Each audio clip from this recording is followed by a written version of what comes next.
তো প্রিয় দর্শক বন্ধুরা, ঐক্যশ্রী স্কলারশিপ অনলাইনে আবেদন শুরু হলো, চলবে কত তারিখ পর্যন্ত, তো কারা কারা আবেদন করতে পারবেন তো সম্পূর্ণ কিন্তু ভিডিওর মাধ্যমে আপনারা জানতে পারবেন। তো দেখতে পাচ্ছেন বলা হয়েছে খ্রিস্টান, জৈন, ইসলাম, বৌদ্ধ, পার্সি পড়ুয়ার জন্য কিন্তু এই বিজ্ঞপ্তি প্রকাশ করা হয়েছে। দ্বিতীয় থেকে দ্বাদশ শ্রেণী যে সমস্ত পাঠরত ছাত্রছাত্রী রয়েছেন তারা কিন্তু এখানে আবেদন করতে পারবেন এবং 30শে সেপ্টেম্বর পর্যন্ত কিন্তু আপনারা আবেদন করতে পারবেন। ডেটও কিন্তু এখানে বলে দেওয়া হয়েছে, দেখতে পাচ্ছেন এখানে ডেট কিন্তু বলে দেওয়া হয়েছে। এছাড়া দেখুন এখানে বলা হয়েছে যে আপনারা কত টাকা পাবেন তার সম্পূর্ণ কিন্তু সেটাও তুলে ধরা হয়েছে। এখানে কিন্তু আপনারা কিন্তু এখানে 48,000 টাকা থেকে এখানে 48,000 টাকা পর্যন্ত আপনারা পেয়ে যাবেন। তো কারা পাবেন এখানে বলা হয়েছে যে এই স্কলারশিপের অধীনে অনুদান দেওয়া হয়ে থাকে উচ্চশিক্ষা এবং পেশাদারী শিক্ষাক্ষেত্রে। এই বৃত্তি পাওয়ার শর্ত পড়ুয়াকে সর্বশেষ পরীক্ষায় 55% নাম্বার পেতে হবে। স্নাতক স্তরের জন্য 2 বছর মিলে 48,000 টাকা। MBBS পড়ার জন্য 5 বছরের সময়সীমা বছরে 24,000 টাকা পর্যন্ত আপনারা কিন্তু পেয়ে যাবেন। যদি আপনারা বিএড করেন তাহলে কিন্তু 18,000 টাকা পাবেন 2 বছর ধরে মেলে। ইঞ্জিনিয়ারিং পড়ার ক্ষেত্রে কিন্তু আপনারা এখানে টাকা কিন্তু পেতে পারেন। তো বন্ধুরা, এই ঐক্যশ্রী স্কলারশিপ আপনারা কিভাবে আবেদন করবেন তো চলুন সেটা দেখে নেওয়া যাক এই ভিডিওর মাধ্যমে। ঐক্যশ্রী স্কলারশিপের জন্য আবেদন করতে চাইলে সরাসরি আপনার মোবাইলে ক্রোম ব্রাউজার ওপেন করবেন, সেখানে লিখবেন ঐক্যশ্রী যখন লিখবেন সরাসরি কিন্তু আপনারা এই সাইটে কিন্তু আপনারা আসতে পারবেন। তার জন্য সরাসরি দেখুন এখানে অপশন রয়েছে ঐক্যশ্রী স্টুডেন্ট প্যানেল বলে একটা অপশান কিন্তু রয়েছে, এইখানে সরাসরি কিন্তু আপনারা ক্লিক করবেন। এখানে যখন ক্লিক করবেন সরাসরি কিন্তু ঐক্যশ্রী স্টুডেন্ট প্যানেল বলে একটা অপশান কিন্তু খুলে গিয়েছে। এরপর সরাসরি দেখুন এখানে অপশান রয়েছে for new student for renewal. যদি আপনি এখানে অলরেডি আপনি অ্যাপ্লিকেশন করেছিলেন তাহলে আপনি এখানে রেনুয়াল করতে পারবেন। তার জন্য আপনাদের এই অপশানে কিন্তু আপনাদের যেতে হবে। যদি আপনি নিউ হন তাহলে আপনাকে কিন্তু এই জায়গায় যেতে হবে।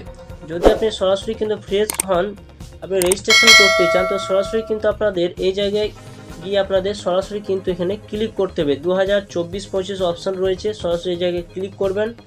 এই জায়গায় যখন ক্লিক করবেন সরাসরি কিন্তু এরকম একটা অপশান কিন্তু খুলে যাবে student information scheme eligibility registration successful এবং স্টুডেন্ট লগ ইন। পরপর আপনারা কিন্তু এইগুলো আপনাদের এগিয়ে আসতে হবে। তারপর আপনি স্টুডেন্ট লগ ইন করে আপনারা সমস্ত কিছু তথ্য আপনাদের দিতে হবে। তো স্টুডেন্ট রেজিস্ট্রেশন কীভাবে করবেন তো সরাসরি দেখতে পাচ্ছেন এখানে স্টেটটা অবশ্যই কিন্তু স্টেটটা দিয়ে দেবেন। এখানে আপনার যে জেলায় বাস করছেন সেই জেলাটা অবশ্যই কিন্তু দিয়ে দেবেন। আপনি ব্লকে রয়েছেন না আপনি আপনার পৌরসভা এলাকায় রয়েছেন, যেটা রয়েছেন সেই জায়গায় আপনাদের কিন্তু টিক চিহ্ন দিতে হবে। সরাসরি স্লাইডগুলো উপরে তুলবেন। ছাত্রছাত্রীর নামটা অবশ্যই আপনার এখানে ফার্স্ট নাম, মিডিল নাম এবং লাস্ট নাম এখানে লিখিয়ে দিয়ে ফাদার নামটা এখানে লিখিয়ে দেবেন। এরপর এখানে দেখতে পাচ্ছেন এখানে আপনার মায়ের নামটা অবশ্যই এখানে লিখিয়ে দেবেন। লিঙ্গ মেল না ফিমেল না কি অপশান রয়েছে কি রয়েছে আপনার সেটা দিয়ে দেবেন। ধর্ম কি সেটা কিন্তু অবশ্যই এখানে ক্লিক করবেন। এখানে যখন ক্লিক করবেন সরাসরি কিন্তু সেই ধর্মটা আপনারা কিন্তু পেয়ে যাবেন। যেটা রয়েছে সেই জায়গায় আপনার টিক চিহ্ন দেবেন। আপনার জন্ম ডেটটা অবশ্যই দেবেন, যেটা আধার কার্ডে রয়েছে সেই জন্ম ডেটটা অবশ্যই এখানে দিয়ে দেবেন। মোবাইল নাম্বারটা দিয়ে দেবেন, যে স্টার চিহ্ন রয়েছে সেগুলো অবশ্যই আপনাদের ফিল আপ করতে হবে।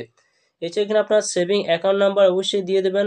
এন্টার আবার সেই অ্যাকাউন্ট নাম্বার এখানে আপনার পুনরায় কিন্তু এখানে টাইপ করে দেবেন এবং আইএফসি কোডটা ব্যাংকে যে আইএফসি কোড রয়েছে সেই আইএফসি কোডটা এখানে বসিয়ে দিয়ে এবং এখানে আপনারা সরাসরি কিন্তু ব্যাঙ্ক অ্যাকাউন্ট যে নাম খোলা হয়েছে অর্থাৎ আপনার কোনো স্টুডেন্ট নামে যদি ব্যাঙ্ক অ্যাকাউন্ট খোলা না থাকে তো সরাসরি কিন্তু এই জায়গায় ক্লিক চিহ্ন দিয়ে এখানে দেখুন আপনার কতগুলো অপশান রয়েছে সেলফ, মাদার্স, ফাদার্স নেম না আর পাহান অপশান রয়েছে। তো আপনার নামে খোলা থাকলে আপনার সরাসরি এই জায়গায় টিক চিহ্ন দেবেন। যদি আপনার নামে খোলা না থাকে তো বাবা মায়ের নাম অপশানের কাছে ক্লিক চিহ্ন দিয়ে আপনাদের কিন্তু এগিয়ে যেতে হবে।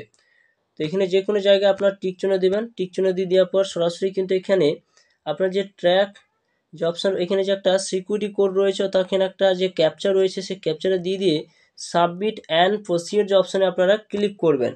সাবমিট প্রসিড অপশানে যখন ক্লিক করবেন সরাসরি কিন্তু এখানে দেখতে পাচ্ছেন স্কিম এলিজিবিলিটি অপশান রয়েছে, এই জায়গায় কিন্তু আপনারা আসতে পারবেন। তারপরে রেজিস্ট্রেশন সাকসেসফুল অপশানে চলে যাবেন এবং স্টুডেন্ট লগ ইন করে আপনারা কিন্তু সমস্ত কিছু তথ্য দিয়ে আবার স্টুডেন্ট লগ ইন করে আপনারা কিন্তু এখানে অ্যাপ্লিকেশানটা কমপ্লিট করতে হবে। তো বন্ধুরা, এইভাবে আপনারা ঐক্যশ্রী স্কলারশিপের জন্য আপনারা সরাসরি কিন্তু মোবাইলের মাধ্যমে আপনারা অ্যাপ্লিকেশন করতে পারবেন বাড়িতে বসে। ভিডিও যদি ভালো অবশ্যই লাইক করবেন, চ্যানেলটা অবশ্যই সাবস্ক্রাইব করে রাখুন, পাশে থাকা বেল আইকনটি অবশ্যই আপনারা প্রেস করে রাখবেন।